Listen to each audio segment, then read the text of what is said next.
Hi guys, this is a guest video from Red Pill Germany. Red Pill Germany is an old friend of mine. I've been following his channel since forever, and he's been following my channel since it was a baby thing, right? He is just terrific. He's a physicist, smart as can be, and he tells you how it really is in Germany. Here's a guest video that he was kind enough to make for my channel. I urge you to watch it to get a sense of how Germany is right now, and to subscribe to his channel, because I think it's really worthwhile. So without further ado, here's Red Pill Germany. Servus Männer, it's Red Pill Germany. Today I want to present to you a summary of how I see the current situation in Germany as of now. But first of all, let me thank Coach Red Pill here for giving me this opportunity to speak to a wider audience. I think I was subscribed to him from pretty much the beginning, and I really enjoy the anecdotes and the breakdowns of certain topics tremendously that he presents so eloquently on his channel. So allow me to introduce myself briefly before we actually start the video. I am a German scientist by training. I work now in the industry. Originally, I did a lot of manosphere related stuff, but as the political situation in Germany grew more and more intense, starting from 2015 pretty much, I shifted more and more to more political topics. So from time to time, I still cover the typical manosphere topics and also things relating to science, technology, and the industry in Germany. So my channel is basically an attempt to explain what is going on in Germany and why it is going on to people outside of my country. Because I've noticed that international news is sometimes pretty crappy, and I've seen that international media and also German English outlets like Deutsche Welle, they either present a couple of isolated perspectives that don't make sense globally, or they show an overall very warped image of Germany. The result is that people are really puzzled about what is going on in my country, and they just don't get how Germans can act like this. I get these comments under my videos a lot, like, how can you Germans be so stupid? How can you allow all this? What is wrong with you guys? And when I see what kind of information you get about my country, I actually understand these questions very well. To be quite honest with you guys, there is hardly a day that goes by where I don't question the sanity of my compatriots. But at least I know why they are as crazy as they are. So today this will be an overview video. I will talk about many different points, and each of those little points would be treated as individual videos or even series of videos on my channel normally. These issues are not independent from each other, and they're also not equal. There is a hierarchy of issues, if you will, and at the center of these issues is this one here. The political activist from Harvard University said it quite well, I think, when he said on German television, "We are daring to undertake an experiment that is historically unique, and that is to transform a mono-ethnic, monocultural democracy into a multi-ethnic one. This can work. I believe it will work. But of course, in the process, there will be some distortions." End of quote. So I should maybe point out that it is quite interesting that this foreigner is talking about Germany here, and he says we. That means it is not the Germans that undertake this experiment, but a foreign we, a foreign group, a globalist group is undertaking this experiment on Germany, experimenting on the German people. So for these people, you can already see that the United States or Sweden or Germany, they are basically labs that you run experiments on, and you see how certain things work. This way of thinking is actually not so foreign to me as a scientist, but I never experimented on people. As a physicist, I never even did experiments on living things. So this guy by the name of Yascha Mounk, I have no idea how to pronounce his foreign name, he thinks of Germans Germans as lab rats he can experiment on. And the desired information that these globalist elites want to extract from their series of experiments they run on our countries is, of course, how you can most easily transform our organically grown nations with their unique cultures, their unique languages and traditions and cuisines, etc., into a bland, uniform soup of multicultural mixed people and worker drones that do not know who their ancestors were, that have no traditions and no distinct cultures anymore. So now we covered already a great deal of things. We know who the players are. We know who the experimenter is here. I already told you, or Mr. Yasha from Harvard University actually told you, what the initial starting conditions of the system were, and also the destination, the final state of the system has been described by this activist, by this social engineer. In the rest of the video, I want to make a couple of points to actually outline where we are along this trajectory at the moment and what parameters they are tweaking to get the system along the desired trajectory. I also want to describe how the elements of the system, i.e. the German people, are responding to these stimuli along the way. Allow me at the very end of the video, though, to hypothesize about why they are actually doing this. I haven't talked about that yet, and he also didn't tell us. Why are they actually doing that with our countries? So let's start with the absolute no-brainer fundamentals, the essentials of the experiment. Of course, if you want to have a final state of different ethnicities and different cultures, you need to import those people, of course. You need to import a lot of them in a very short amount of time to make it impossible for them to actually assimilate into the culture. If they are just trickling organically into the country, as has always been the case in former times, in former centuries and millennia even, then they will adapt and become part of Germany. You won't be getting a multicultural, multi-ethnic population then. This is very essential, and in chemistry we also see that. The rate by which you mix some chemicals in a reaction and the granularity of the matter is actually a crucial set of parameters for achieving a desired outcome in a controlled chemical reaction. And in the same way, if you just let in a couple of people every year, they will adapt, they will be forced to speak German, for example, they will be forced to have German friends and interact and maybe even intermarry, and you will not get these sealed off parallel societies, these small colonies of foreign nations on German soil that you see in all the major cities of my nation. So let's repeat this important point one more time. It is necessary for the desired final state that they are aiming at to have many people come in a very short amount of time. So allow me a little analogy from physics or chemistry. This is what we would call an adiabatic process. That means that the process happens so rapidly, for example, that the energy transfer between a thermodynamic system and its surroundings only happens in the form of mechanical work. There is no time for heat transfer between the system and the surrounding reservoir. In this little science analogy, the heat transfer between the reservoir and the system would be assimilation of foreigners that came into Germany, obviously. And I have to stress this fact one more time. In most cases, if people just organically trickle in at a slow rate, they will adapt, they will assimilate, and they end up as Germans in the end. Or at least their offsprings after many generations will be indistinguishable from average Germans, after many generations of intermarriage. That of course is only true for exogenous people with an exogenous culture where they actually practice intermarriage with other groups when they immigrate into their territory, for example. So just to give you a couple of numbers here, I grew up in the 80s. Back in the 80s, there were basically no foreigners in Germany, a handful maybe. And here you see data reaching back to 1990, where there were 5 million foreigners roundabout in Germany. And now this number has doubled to 10, but I have to tell you, in these statistics, the people who were given a German passport are not counted as foreigners, of course, even though they don't see themselves as Germans.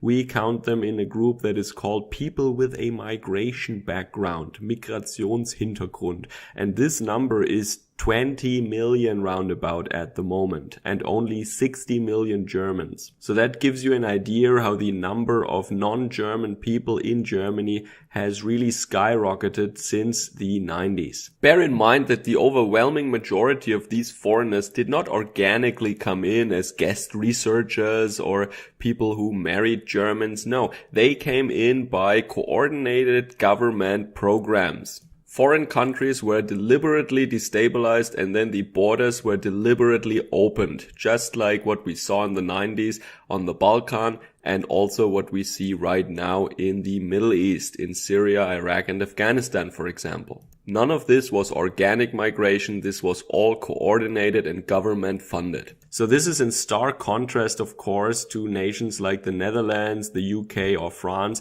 that had large parts of their population from other parts of the globe already at a much earlier time. And this is exactly why these people see Germany and Sweden, for example, also as these experimental laboratories for a rapid ethnic transformation. So how do Germans respond so far? What you guys might be hearing is that we keep awfully quiet about the whole affair. This is not really true though. It might have been true if the people that came here were not going on welfare at a higher rate than we do, and if they actually tried to assimilate, and if they would have stayed peaceful, but instead, I think you all know what was going on. They are overrepresented in many areas of crime and they are not doing well on the job market. Even though they are hired, they are quitting after a couple of days already. And I think it is safe to say they do not contribute economically, and even their offspring for many generations will not be able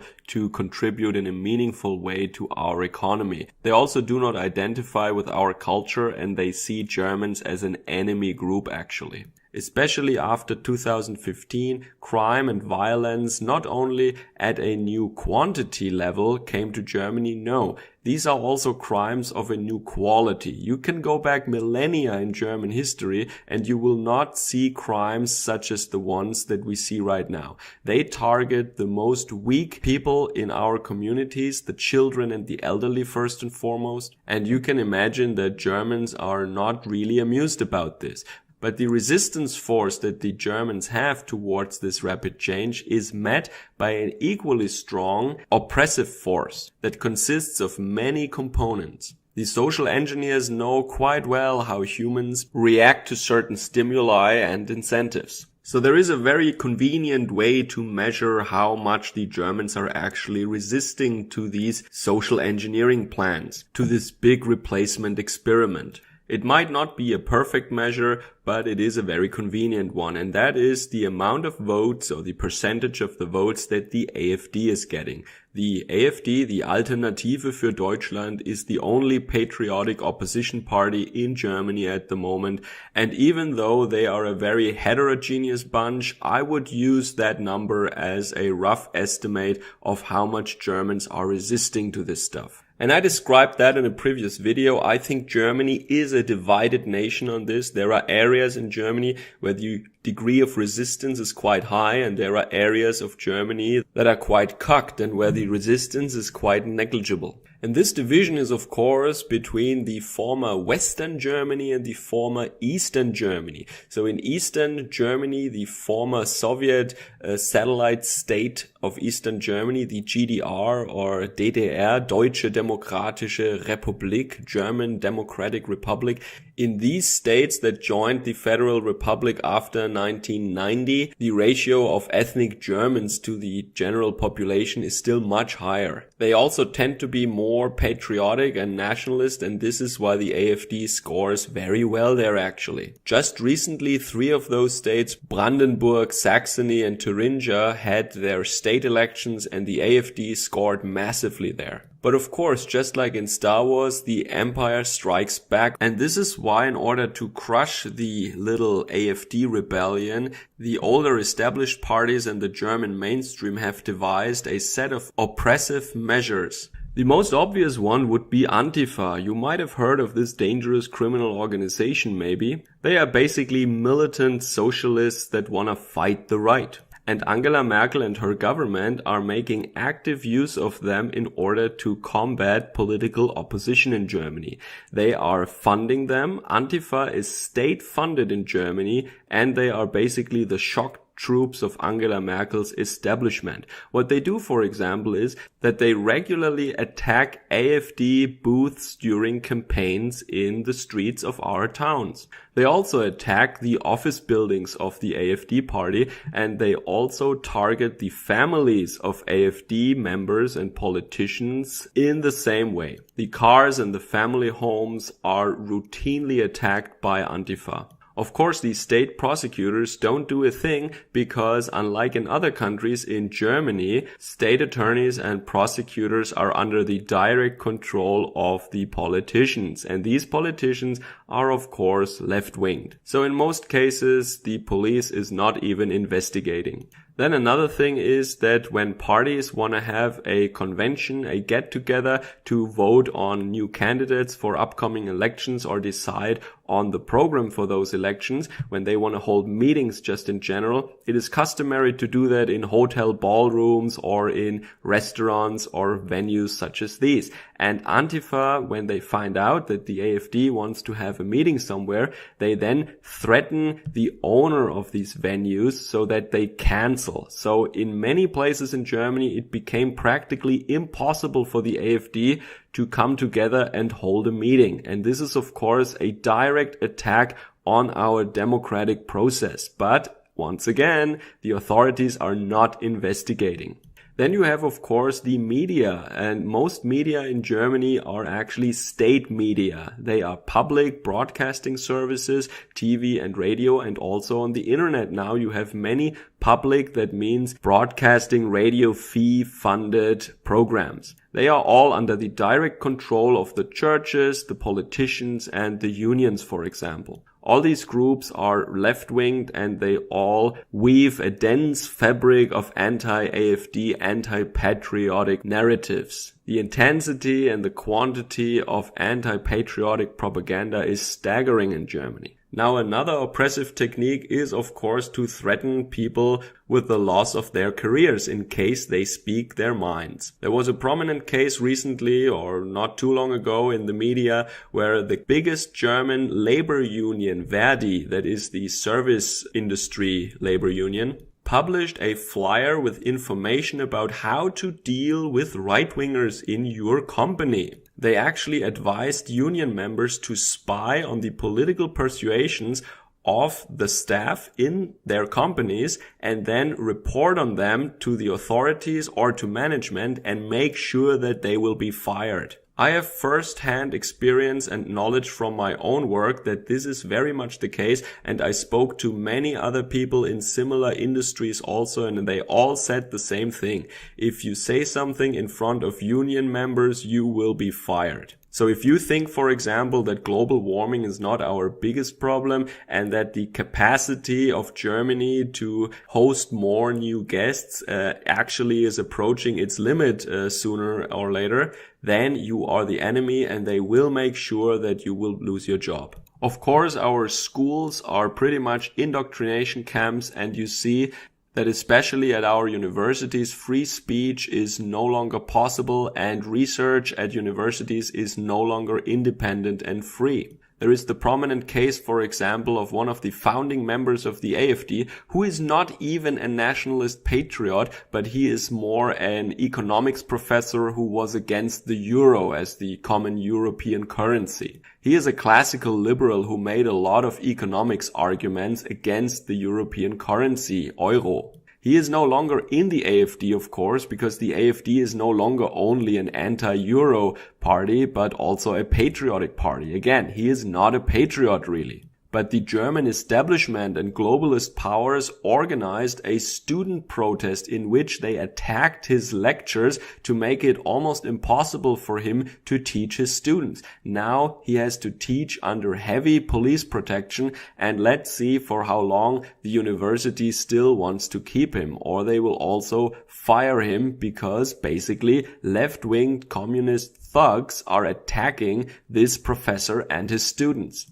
So here you see how the system is actually making an example out of people in order to deter others from speaking out and from becoming active themselves. They want people to be very much afraid, and they also want them to have something to lose. And that is, of course, my segue now into the economic side of things. You know all that Germany has a very, very strong export-oriented manufacturing sector. We are very good at generating intellectual property and make high quality products that everyone in the world wants to buy. Our export is still going strong, but we are actually in the process of changing that. More about that towards the end of the video. But for now, people are still employed in relatively good career jobs.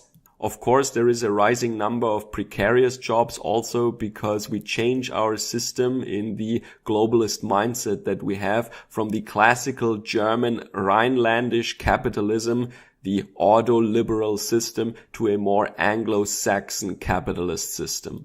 But we still have a strong middle class and good career jobs for many people. And this means that most people in Germany, or many people, have a lot to lose. They're still doing very well, and there is a mindset of abundance, not a mindset of scarcity. And Germans with a mindset of abundance are very, very different. You can historically prove that very well to those who have a mindset of scarcity. If you would ask around in the middle class German families now, they would all say, well, we are doing well, we can save the climate, we have so much money, we can invest that, we can help the people in Africa, we can do so many good things, but they don't think that their own families will be in need very soon maybe. And this is why people in Germany think they are more powerful than they actually are. They don't realize how fragile they are in reality and how fast our times can be changing, and there will be a new era of scarcity in Germany. When talking about historical precedent, I actually briefly want to mention the 19th century in Germany with respect to spying on your own people and authoritative oppressive measures. What I'm talking about is the interesting historical period between the end of the Holy Roman Empire at the very beginning of the 19th century and the establishment of the Second German Reich in Versailles, the Prussian Empire at 1870-71. The time in between was characterized by a struggle between the Restoration that wanted to go back to feudal rule over the German Federation and those progressive forces that wanted a nationalistic German republic. And also they had a lot of economically very liberal ideas. It all culminated in a revolution in the year 1848-49 and even a proclamation of a German republic and a constitution in the Paul's Church in Frankfurt. But I guess you all know how the story ended. The revolutionary attempts were in the end unsuccessful. The nationalists who wanted to have a German nation state were crushed and defeated by the restoration forces around Fürst Metternich. Metternich was an Austrian nobleman and he was an important politician. He is basically, or I see him basically as the Angela Merkel of the 19th century. Just like the establishment now, he was using an isolated act of criminal terrorism from the nationalist side against an artist who was mocking the nationalists and who was more on the restoration side. That was the infamous murder of Kotzebue by the student Sand. So Sand was pretty much a young, confused loser, but he was radicalized and he thought that he should kill a traitor to the fatherland. And he saw this traitor in the artist Kotzebue. And this was taken as a pretense to enact the famous Karlsbad decrees. People came together in the town of Karlsbad, which is a bath town actually, that is today situated in the Czech Republic and is called Karlovy Vary. And this is where they came together and they worked out this horrible set of rules and laws and regulations to oppress the opposition in Germany. These Karlsbad decrees entailed, for example, the censorship of all the newspapers, of the universities, and the banning of student fraternities who were nationalist at the time, of course. Also, you had a dense web of spies who were collecting information in order to prosecute people who are in favor of the nationalist idea. So if you followed Coach Red Pill for a longer time already, you might be familiar with this guy. You might know him with sunglasses,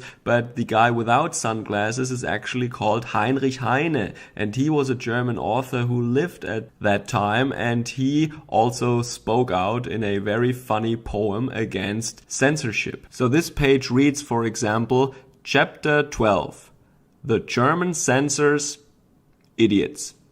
Maybe this is how my YouTube videos will sound like in the future. But I guess even that could land me in prison probably. And these Karlsbad decrees under Fürst Metternich from the 19th century are basically the blueprint of what Angela Merkel and her globalists are doing now in Germany. And this is what you need to understand if you want to start to discuss what is going on in Germany right now. Without that historical precedent and this knowledge, you would have to reinvent the wheel actually. But it all happened before. When an authoritarian era like that with a lot of spies is in your country's history very long ago, or maybe never happened in this form, it is very hard for you maybe to understand what is going on in Germany. But people in former Soviet republics, for example, or people in Germany, they know that quite well. So in this context, you can see, for example, that our right to bear arms is more and more restricted. It was very bad to begin with, but every year it becomes more strict.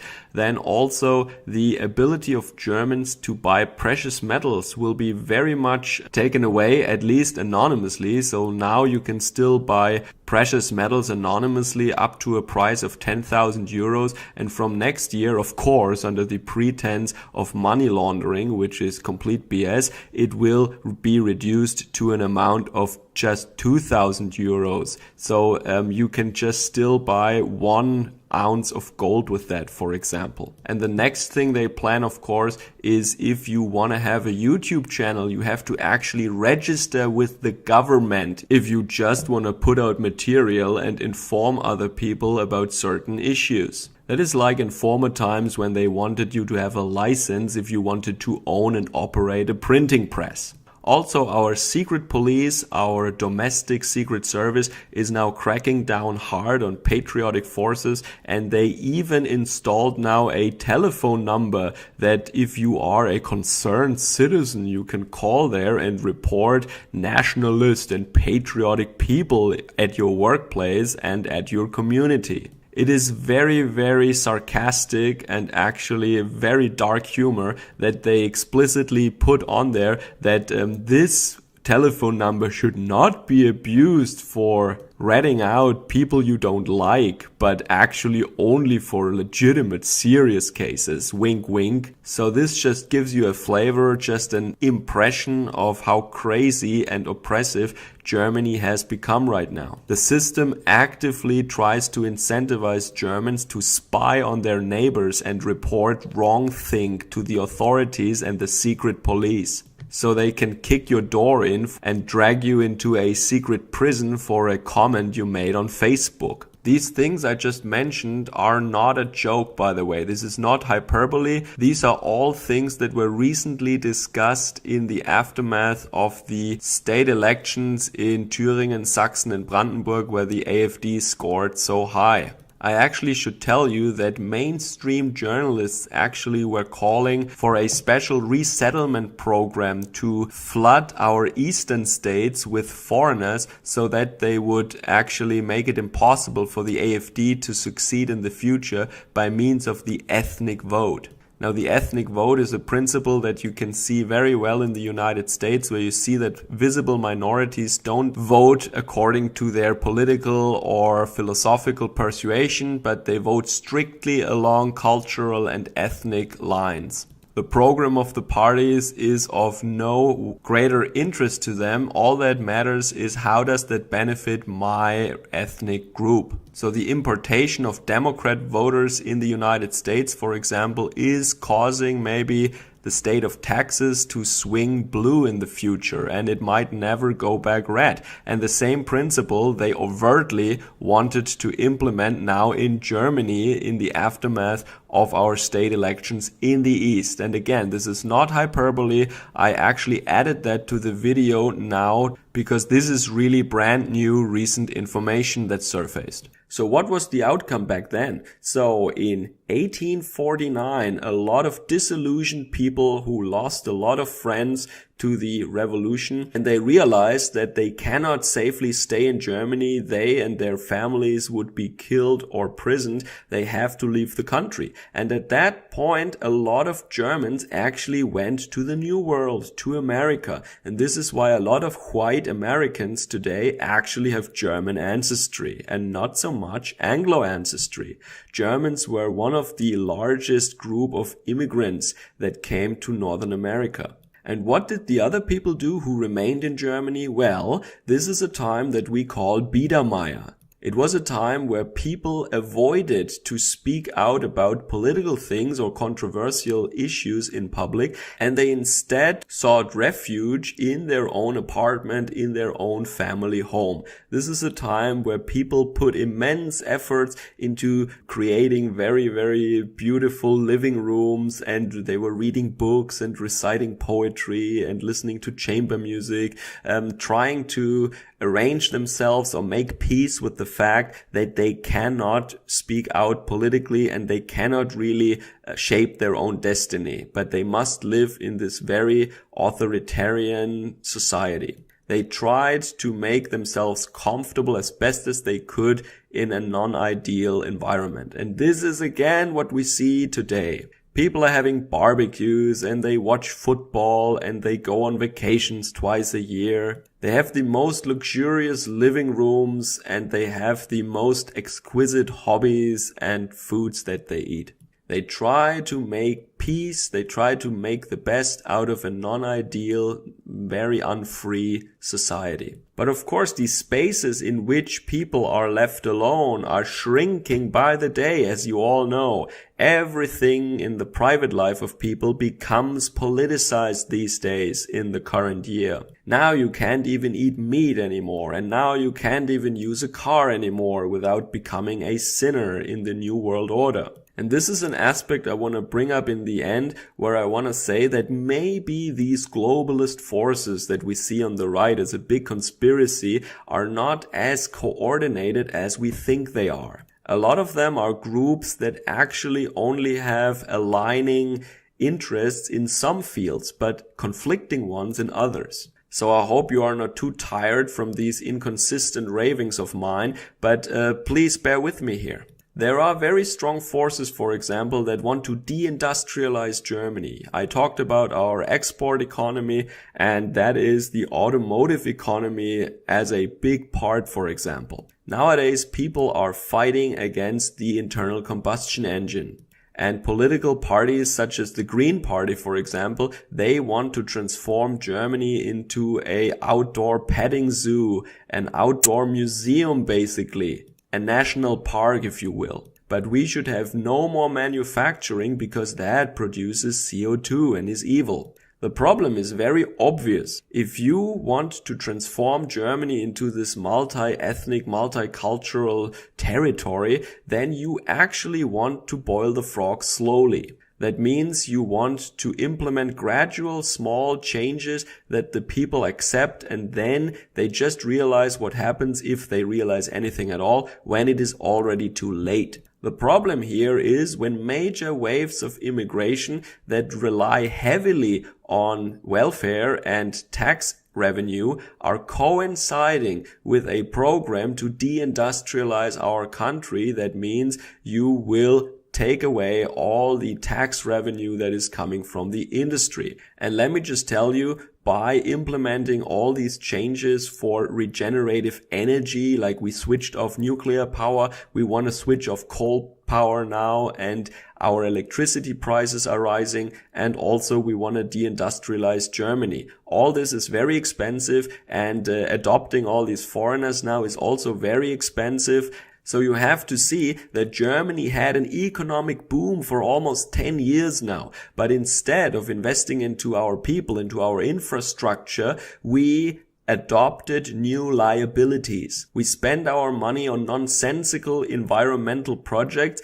and we adopted a lot of liabilities in the form of welfare migrants. These people are here, and probably they are staying here, and they demand tribute payments every day. And Germans have to work very hard to fork over these billions of euros every year. Now, if our tax revenue is decreasing from deindustrialization, or maybe just a global recession, or just a little hiccup in the global economy, the outcome could be catastrophic, and it is actually putting this big ethnic transformation experiment at risk. Because of course you want the Germans to stay in the mindset of abundance. They should think that we have a lot of money to share, and that it is more or less okay for us to let all these foreigners in. Now, I hope I don't have to go into the specifics of the appropriate historical precedent when I talk about a transition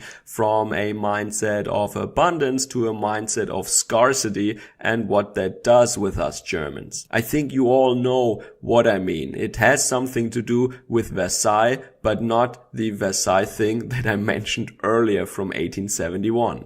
Germans can be the nicest, most altruistic people on the planet, but once we think that resources become scarce, let's just say we look out for our own a little more. I guess you all know what historic precedent I'm alluding to. See, and this is where you can clearly see that these globalists are not as well coordinated, and that they don't orchestrate everything they do perfectly, or at least not in the way that we think they do. Because these two things, deindustrialization of Germany and the anthropogenic catastrophic global warming hoax, are of course at odds in a major way with the ethnic transformation program. At least if you want this program to run smoothly. If their goal is, however, a complete war in Europe, then yeah, good job. And this is exactly why I referred to Germany in a previous video as a metastable equilibrium. It is an equilibrium because if you walk around here, you see very stable conditions. You see that public life is still organized and running smoothly. But you also realize when you look under the surface actually that a little bit of an activation energy is only required in order to take the system from this little local minimum in the potential landscape over the activation hill down all the way into the valley. And what happens when the system slides down this slope and accelerates towards the valley to where the actual minimum of the potential surface lies? Well, I think we all have some idea of the catastrophic and disruptive events that would happen along this trajectory in the socio-political phase space. All it takes is a tiny spark at the right time. So I think I rambled on quite long now. Let me bring this to an end. What I wanted to do in the end is, as I said before, I want to speculate a little bit of what their motivations are. What are the motivations of the globalists to do all that, to have all these programs that they inflict upon us? Well, I just think that in the United States of America, for example, the global elites, they noticed how easy it is to rule people who are not homogeneous. Even the New York-based hardcore punk band Sick of It All figured that out, and you can read in a lot of lyrics of their songs how the establishment is playing out one group against the other in order to stay easily in power, unchallenged. Just check out their song Just Look Around with the bass guitar intro that still gives me goosebumps until this day. So I guess the most trivial answer is just in the United States, they devised a recipe book, an instruction manual basically of how globalist elites can stay in power against the interest of the local population. You play identity politics and you keep people busy and at each other's throats, and the unseen elites can rule the country relatively easily. And then, of course, it is economic profit, as always. Sargon of Akkad, for example, is quoting or referring to John Locke a lot of times. Now, John Locke was also involved with the planter class of the United States, for example, and he thinks that human beings are a tabula rasa at the beginning of their lives. That means everything that they are is just a product of education they received or experiences they made. There is no innate genetic or biological property that was there before they actually were born. This is, of course, unscientific nonsense. But of course, if you are thinking like that and you have no regard whatsoever for the folk, for the people, and you are only interested in maximizing the profit for the individual or for the capitalist class, then you think that human beings and people are no more than workhorses, plow horses, or livestock that you can move around on the globe just where they are needed at the moment. You need them to harvest cotton here, you move them over there. You need them to work in the cobalt mines of Africa, well, you just move them there. You want to increase the real estate prices in Europe, well, you just move a bunch of people there and increase the welfare programs. I don't want to go in too much exhaustive detail here, but it is quite easy to see how these globalist elites see the cultures and the tribes of our planet as resources that need to be put to work for their financial benefit, and so that they and their children don't have to work hard. Of course, you can also think about a motivation that comes from a desire for revenge, for perceived historical wrongdoings. So I think these reasons are actually enough to explain why they are trying to do that to us. Some of the reasons are just pragmatic and selfish, and some might go into a more deeper lying hatred of our culture and of European people. Alright, so this was a broad overview of what the situation in Germany is right now and why this might be interesting for you, because what happens to us might happen to you soon, or you are in the process already, but it is not as clear and as intense as in Germany, for example. In any way, I would agree that Germany is at the moment a laboratory for investigating these processes, and it is interesting and worthwhile to follow the outcome of this experiment. But forgive me if I cannot see this from this distanced, rational point of view, like a scientist watching a chemical reaction in a reactor or a test tube. You might not be able to infer that from the tone in which I presented this material here. But me and my family, I live here. This is the country of my ancestors. Under my very feet in this soil, my ancestors are buried, and I want to continue to live here. To me, Germany is a sacred land. The only thing that is more sacred to me than the land is the German people that live in this land. We are the indigenous people of Central Europe, and we are the only ones who have a right to decide who is living here and how they are living here. That does not mean, however, that I am obsessed with ethnic purity.